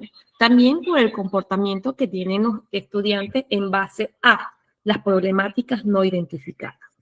Entonces, en este mismo sentido, el primer indicador temprano de riesgo que debemos considerar es el rendimiento académico deficiente, que ya lo hemos venido hablando durante todo este tiempo, el cambio brusco de comportamiento, la presencia y abuso de negligencia, que este también es un indicador crítico de riesgo en niñas, niños y adolescentes, el consumo de sustancias adictivas como el alcohol, las drogas, es otro indicador de riesgo temprano, ¿verdad? Y por último, la falta de habilidades sociales y la resolución de problemas, que puede ser un indicador de riesgo en estos niños y niñas. Entonces, ¿cuál es el papel de los profesionales? Lo que ya hablamos: identificación y evaluación, planificación y desarrollo de las intervenciones, colaboración con otros profesionales y partes interesadas, asesoramiento y invitación a padres y colaboradores, y por último, la defensa y promoción. Desde la institucionalidad tiene que haber esa promoción a no violencia, a no violencia en cualquiera que este sea el tipo, ¿verdad?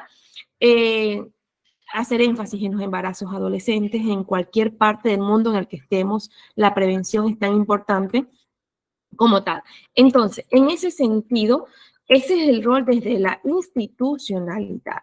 Es fundamental que todas las instituciones estatales y organizaciones actúen de manera efectiva y comprometida para prevenir y abordar el riesgo social al que se enfrentan, que sin duda alguna es muchísimo, ¿verdad?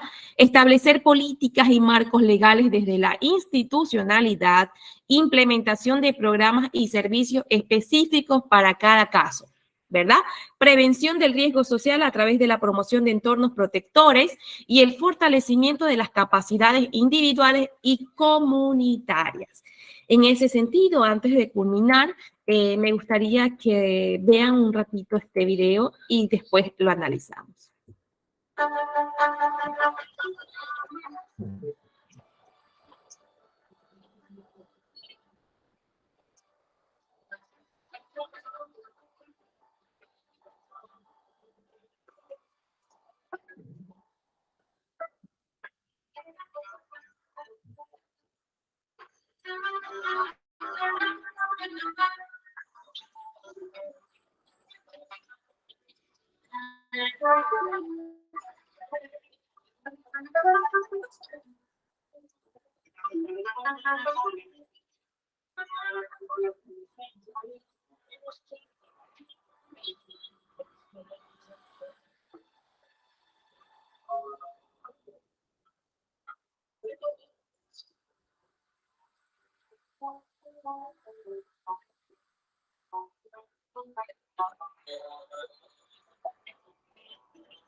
Bueno, esa ha sido nuestra presentación. Me gustaría escuchar el análisis de ustedes en base al video que acabé de presentar, puesto que si bien es cierto, hay mucho que pensar, mucho que reflexionar y sobre todo mucho que hacer. Ale. La verdad que muy interesante y fuerte las imágenes. Cuando no hay palabra en un video y solo se ven imágenes y ciertas y otras cosas, uno va hilando, va pensando, va poniendo rostros en esas imágenes gráficas. Y realmente, bueno, a modo de síntesis, es todo lo que viniéramos hablando tanto en lo psicológico, en lo psicopedagógico, en el marco de la ley, y ustedes cómo lo abordaron desde el plano de la salud física, mental, cómo intervenir.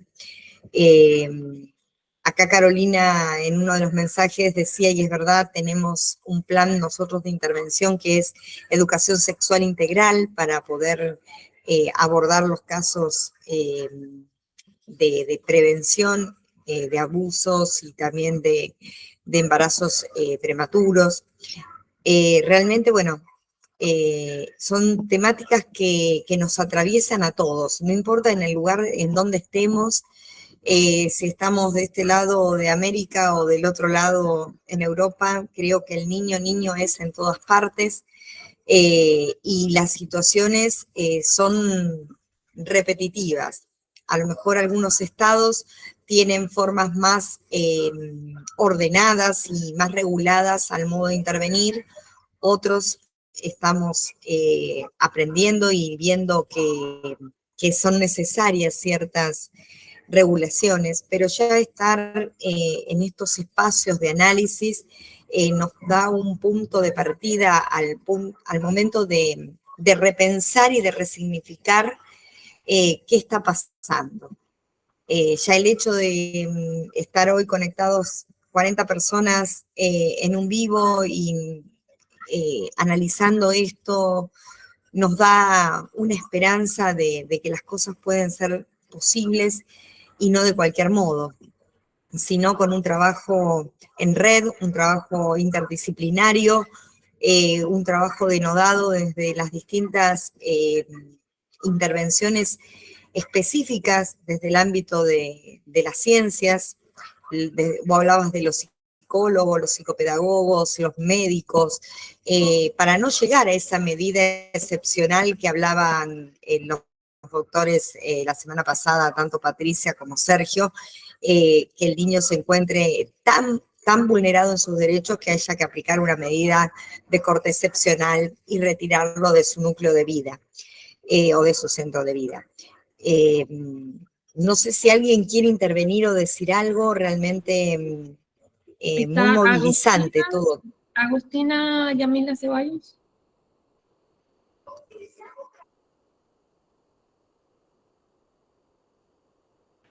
Y Roxana también tiene levantada la mano.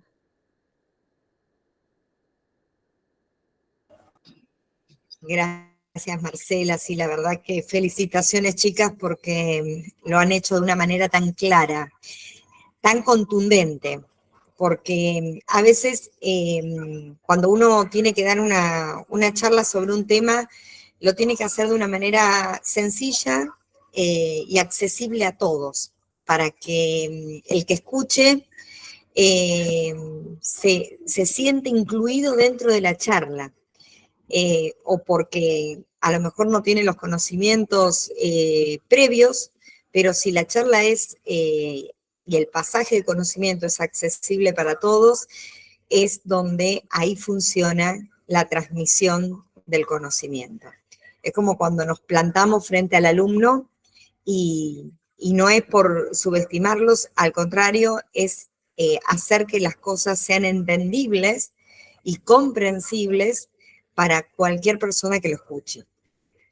Sí, Roxana, Agustina están levantando la mano y hay una persona más que no me deja ver quién es. Romina. Patri, Ale, perdón. Bueno, yo me quedé en el tema de los embarazos adolescentes. Yo fui mamá a los 14 años, tengo mi hijo que tiene 28. Y bueno, lo que quería comentar era que si bien yo tuve mi hijo y hasta el día de hoy, gracias a Dios, seguimos juntos, con 14 años no estaba capacitada como para cuidar a un niño. En ese tiempo no teníamos la información que tenemos hoy, la información que tiene Mili, que es mi hija, que tiene 13.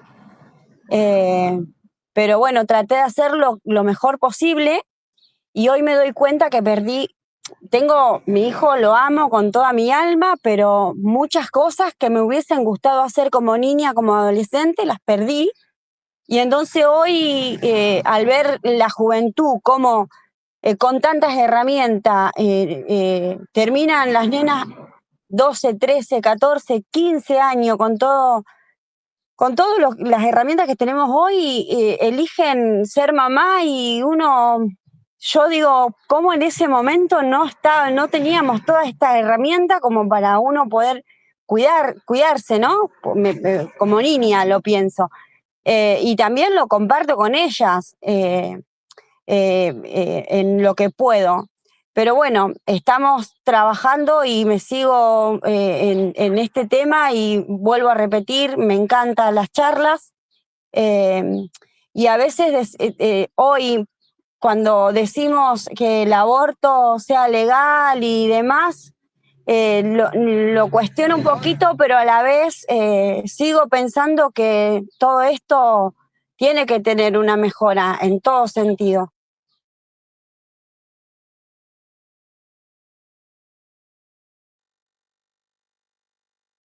Yo respecto del tema del aborto, es un tema muy sensible. Yo creo que más que hablar del aborto hay que hablar de prevención, de estos conocimientos que vos mismo, Roxana, estás diciendo, que no lo tuviste a los 14 años. Hoy hay múltiples medios de información como para estar prevenidos. Y creo que la familia tiene, junto con la escuela y con los organismos del primer nivel, son los que tienen que hacer la primera intervención, la primera información a esos niños. Y yo también pienso que hay una cuestión de una libertad exacerbada, donde se queman etapas y después aparece el embarazo. Pero el niño gestante no tiene la culpa. Bueno, los que me conocen saben que yo no estoy a favor del aborto. Sí entiendo que hay situaciones y que ya el código lo avalaba antes de que en Argentina se hiciera efectiva la ley, pero ya estaban contemplados.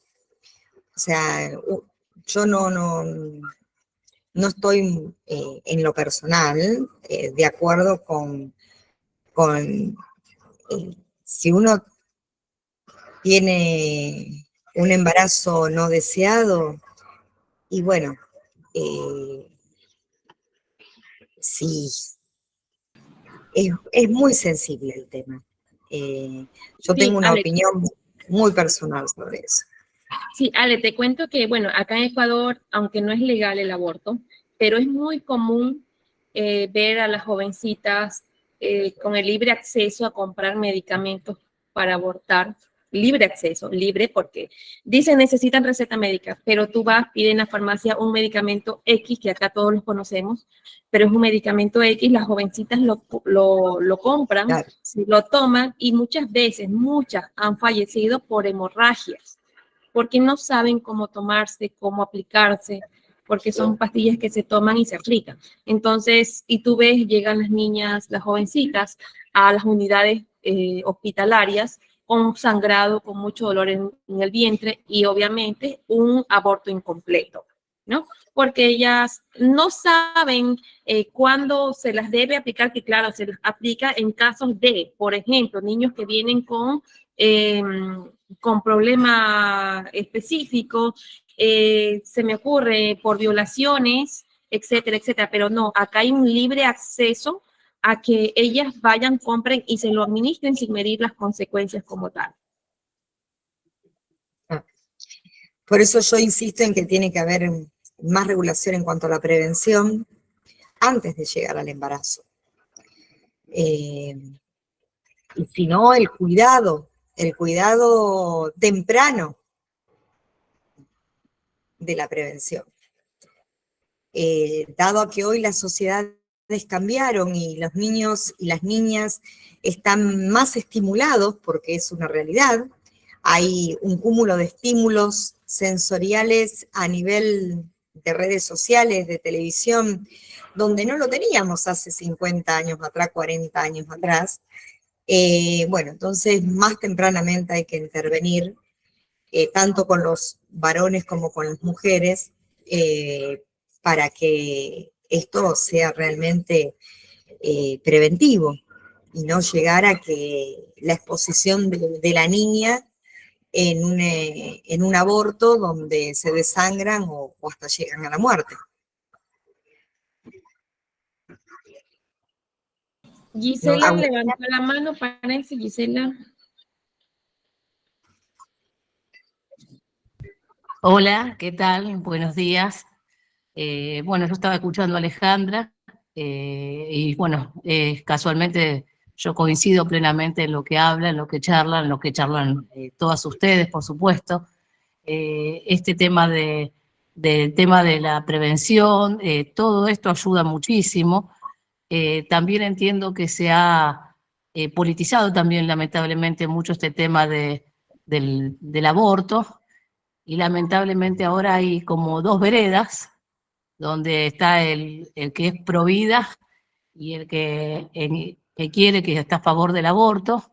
Yo creo que esto también ayuda a que lamentablemente nosotros como ciudadanos, como ser humano, también nos pongamos en otra vereda en cuanto a todo lo social. Estamos hablando de politizar todo lo que es lamentablemente lo que se da diariamente. Ahora tenemos como dos bandos, digamos, el que está de acuerdo o no, y no se respeta la opinión del resto.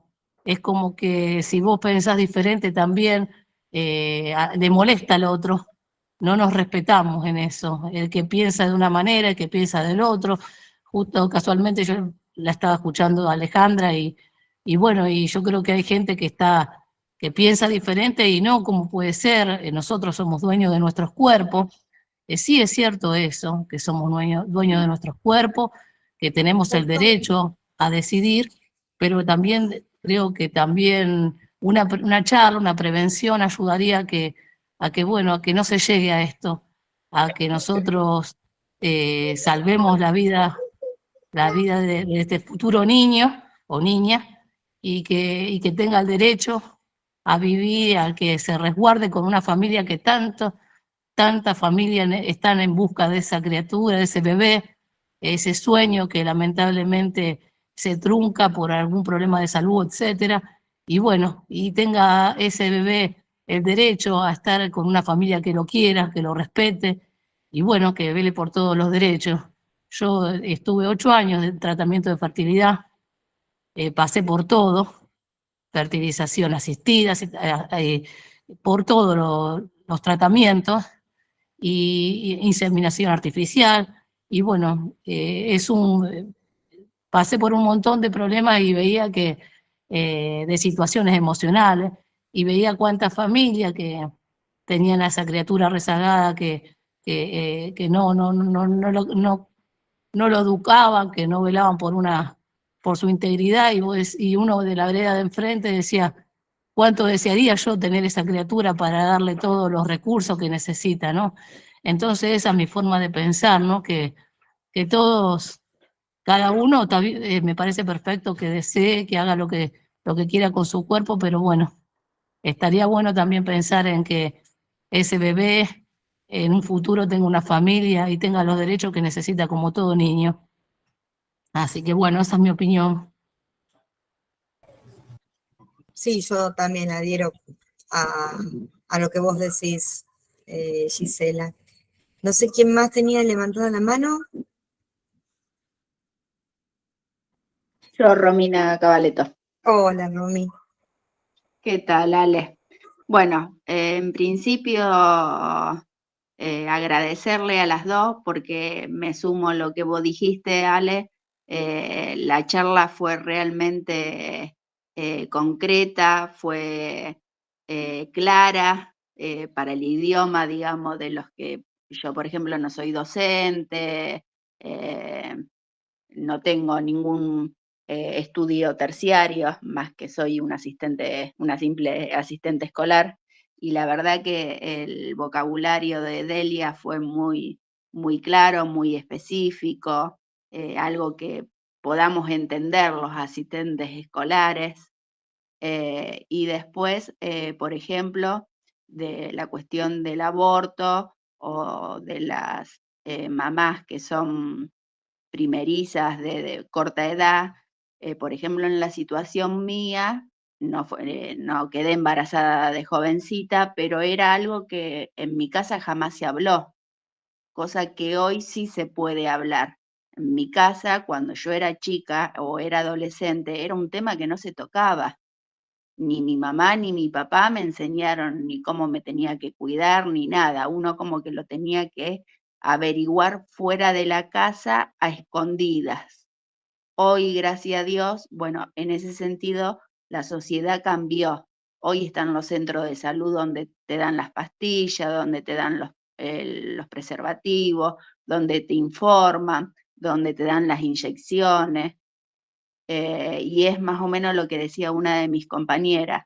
Yo estuve acá bueno, es un hospital muy conocido, el Centenario, y no era una chica jovencita, ya era una chica bastante de edad avanzada. Y sin embargo, yo me había ido a hacer un análisis de sangre y ella entró y dice, vengo a hacerme un aborto. Yo realmente, es una opinión personal, yo no estoy de acuerdo tampoco con el aborto, porque realmente es lo que decía mi compañera, hay tantas familias que le cuesta tener realmente una criatura y que alguien mate desde temprana edad o desde más grande a un bebé, realmente yo no estoy de acuerdo. De última, creo que me parece que hay otros recursos, dárselo en adopción a otra familia que realmente le pueda dar una buena, le pueda dar todo el cariño, todo el amor que esa criatura necesita, si esa mamá a lo mejor es muy jovencita. Y a lo mejor sí, como estábamos hablando, de 12, 13 años, donde no se puede cuidar la niña que queda embarazada, no podemos pretender de que pueda criar a una criatura. Entonces me parece como que hay otros medios y no llegar al aborto y a que pasen cosas graves como terminen en la muerte de esa niña, por lo que vos decías, Delia, de que toman medicación que se compran libre, acá en Rosario también la medicación se compra libre, y la toman y no saben qué consecuencias puede traer. Realmente es complejo el tema, pero hoy, gracias a Dios, se habla eso en las escuelas. Hay integración sexual para los chicos, cosa que antes, cuando yo era chica, era un tema que no se tocaba, no se hablaba, ni en la familia ni en la escuela. bueno, ese era un poquito mi aporte.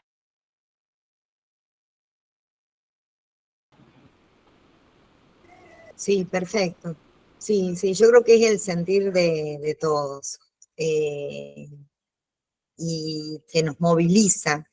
Y creo que radica en eso, estar movilizados, porque si estuviéramos inertes, como que nada nos interpela, es donde ahí estamos haciendo que cae en saco roto lo que escuchamos. Creo que hoy fue muy movilizante porque hablamos desde lo sensible y por eso yo creo que hubo tanto silencio de escucha. Estábamos como tan atentos a cada palabra, a cada segundo escuchando que a mí se me pasó rapidísimo el tiempo. Ahora estoy mirando la hora y pasó volando el tiempo. Y eso tiene que ver con el grado de interés que generó todo lo compartido. Y realmente, bueno, agradecerles, chicas. Sé que se han preparado mucho para esta ponencia, son dos profesionales impresionantes, tengo el gusto de conocerlas personalmente acá cuando vinieron a Rosario, así que para mí, para la institución, para el Instituto 4025, como para UPCN, y todas las organizaciones que estamos en esto dando a conocer. Ahí lo veo a Ángel Patraca de la Asociación Iberoamericana de Sociología, como a Dani Quinceno de Ginger, de Estados Unidos, y Escuela de Pomponazzi de Colombia. Realmente estamos muy, muy agradecidos porque muy claro. No sé si alguno de los dos quiere acotar algo, como para ir cerrando. Desde el instituto y desde UPCN, darles las gracias en nombre de las autoridades, tanto de UPCN, de Jorge Molina y de Diego Panoso, que es el representante legal del instituto. Y bueno, encontrarnos el próximo sábado ya para hacer el cierre donde van a estar todos los ponentes. Ahí yo les sugeriría si hay alguna pregunta específica o algo que quieran, porque van a estar todos los que estuvieron los sábados anteriores, todos juntos. Así que creo que va a ser un taller impresionante, un taller realmente que va a dar que hablar. Así que muchísimas, pero muchísimas gracias. No sé, Dani, si quieren alguno de los dos o Ángel decir algo. No, de parte mía, como agradecer todas las intervenciones, tanto de la doctora Delia como de la doctora Doris, muy acertadas, muy dirigidas como a las realidades que estamos viviendo en todos los países. Agradecer como esa participación, también agradecer los aportes que todos los participantes han generado, porque a través de ellos es como se va construyendo realmente como una buena conversa, como un entendimiento de que aquello que nos está pasando en las realidades de nuestros países, ciudades, sea donde sea, en realidad es algo común que tiene que llamarnos mucho la atención. Yo soy padre de una niña de 7 años y no se imaginan los sustos que uno tiene todos los días, ¿cierto? En el colegio, en el transporte, en sus actividades extracurriculares, eh, porque los niños no están exentos en ningún momento a un mal tocamiento, a que de pronto en el transporte público también existan roces, ese tipo de situaciones que pasan con todos. Entonces uno vive como totalmente alerta a todo ese tipo de situaciones. Y un dato que no sé si lo mencionaron, pero en un altísimo porcentaje, muchos de los abusos a veces son de las familias, son de nuestros primos, son de nuestros abuelos, son de personas que, sí, que son absolutamente cercanos, y entonces uno confía el cuidado de sus hijos a veces en personas equivocadas y bueno, en mi caso yo prefiero no hacerlo por muchos casos que he visto y eso en realidad uno a veces dice, ¿yo qué sería capaz de hacer donde yo vea una escena así con mi hija? ¿Cierto? Y entonces nos tiramos la vida literalmente todos. Nada, agradecer, más que cualquier cosa, cualquier reflexión, es agradecer el espacio, agradecer la compañía, agradecer todos los aportes y nada, eso es todo desde parte personal, más que institucional, la verdad. Son cosas que lo movilizan a uno como padre, como amigo, como educador. Entonces, agradezco mucho todos esos aportes que nos están dando. Muchísimas gracias. No, gracias. Gracias, Dani. Bueno, hay agradecimientos en el chat, muchísimos agradecimientos, la claridad. Roxana dice, disculpen la tardanza, pero es estudiante de la Tecnicatura en Familia y Niñez. Bueno, esto para nosotros dentro de lo que es el instituto es muy importante abordar estos temas porque vamos teniendo la palabra de distintos profesionales de distintas partes de América, y para nuestros estudiantes que son en el plano de familia y niñez, que son los técnicos que salen a territorio, es muy importante contar con estas herramientas y salir del plano de lo académico estricto, que es el cursado, y escuchar otras voces, otros intercambios. Por eso es la realización de estos cursos, tanto para el alumnado como para todos aquellos que les interese la temática. Así que, nuevamente, gracias. Y vamos, no sé si hay alguien más que quiera decir algo, tomar la palabra, o ya vamos cerrando, o las chicas se van despidiendo. Hasta el próximo sábado. Hasta el próximo sábado. A buena hora, ya se escucha una música aquí que los vecinos encendieron a buena hora porque ya se finalizó. Muchas gracias, mi Ale, pasen bien, cuídense. Gracias, Su. Muchas gracias, Ale, muchas gracias a todos por estar pendientes sábado a sábado. Yo sé que muchos sacrifican el sábado porque, bueno, es más familiar, como decimos siempre, pero son temas que verdaderamente aportan a nuestros conocimientos, a nuestro desarrollo, a nuestro actuar como profesionales. Así que, Ale, muchísimas gracias por ese espacio. No, gracias a ustedes, gracias Dani, Gallego Quinceno, por brindar este espacio múltiple y digital, porque él es el que nos está conectando desde Estados Unidos a través de Ginger STEM, y también a Ángel Patraca, que es de la Asociación Iberoamericana de Sociología, que entre los dos están haciendo esto posible. No se olviden que estamos en una era digital donde estar en conexión sin que se corte, sin que haya fallas, es complejo, y bueno, esos soportes técnicos lo hacen posible. Si hay algo que dejó la pandemia es estos lazos de unión, sin conocernos presencialmente, pero estamos unidos bajo un mismo tema, bajo una misma razón, que es la prevención, de situaciones, en este caso, de vulneración de derechos en las infancias. Así que bueno, nos vamos a encontrar entonces el sábado próximo, a las 10 de la mañana hora Argentina, a las 8 hora Ecuador y a las 7 hora México. Así que cada vez más temprano se van conectando. Ale, están preguntando que si voy a pasar las diapositivas o los cuadros. Sí, ya los voy a pasar. También hay un taller que me gustaría que lo revisen, lo analicen y lo puedan responder. Sí. Lo pasamos en el grupo mismo.